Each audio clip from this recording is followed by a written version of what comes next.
Madame la présidente, madame la ministre, madame la rapporteure, monsieur le président de la délégation aux entreprises, monsieur le vice-président, mes chers collègues. Jouer au football, c'est simple, mais jouer simple, c'est la chose la plus difficile du monde. Ce n'est pas moi qui le dis, j'aurais du mal. C'est feu Johan Cruyff, le légendaire meneur de jeu hollandais et grand tacticien du Barça. Pour marquer des buts, comme pour écrire la loi, faire simple, c'est souvent très compliqué. En France, les tentatives de simplification ont été nombreuses.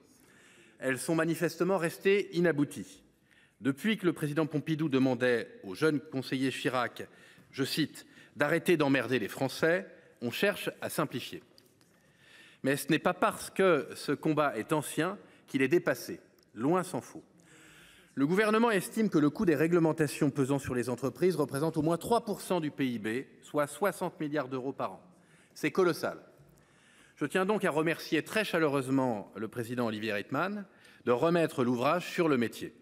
À la délégation aux entreprises, comme dans nos circonscriptions respectives, les entrepreneurs nous le répètent à l'envi, il y a trop de normes, trop de lois, trop de règlements.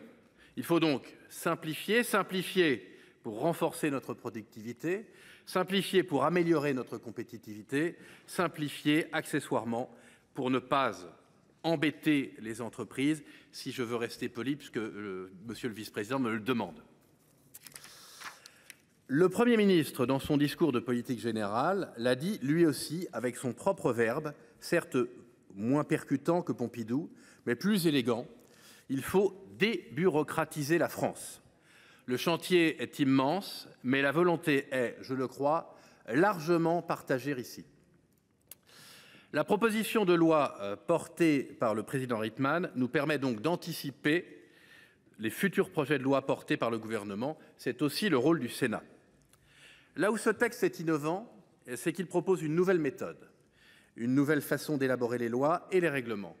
En généralisant le recours aux tests PME, le président Rietmann nous propose de passer toutes les normes au tamis des entreprises.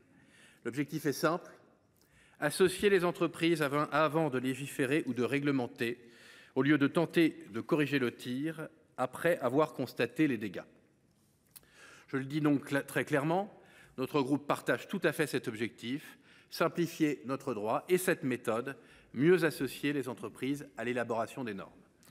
Cependant, comme je le disais au début de mon propos, il s'avère souvent compliqué de simplifier. Car pour simplifier notre droit, il faut bien légiférer. Pour identifier les obstacles, il faut bien concerter les acteurs concernés. Et pour gagner en efficacité, il ne faut pas multiplier les procédures. C'est pourquoi j'avais quelques réserves sur le texte initial.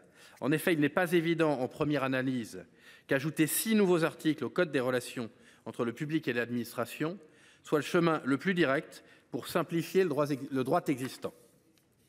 De même, car je sais que le président Rietmann est attaché à diminuer la pression fiscale sur nos entreprises, créer une nouvelle dépense pour le fonctionnement de ce Haut Conseil ne me semble toujours pas la façon la plus efficace de réduire nos dépenses. Toute nouvelle dépense implique soit une nouvelle recette, c'est-à-dire un impôt supplémentaire, soit une aggravation de notre dette. Dans tous les cas, c'est augmenter la pression qui pèse sur nos entreprises. Je pense qu'on en rediscutera. Ces réserves portent donc, vous l'avez compris, sur la lettre de cette proposition et non sur son esprit, que je partage entièrement. Les amendements que je vous présenterai tout à l'heure visent ainsi à vérifier que le moyen retenu correspond bien à l'objectif poursuivi. Il s'agit d'un premier test pour ce dispositif, à la manière de ce test PME que nous appelons de nos vœux.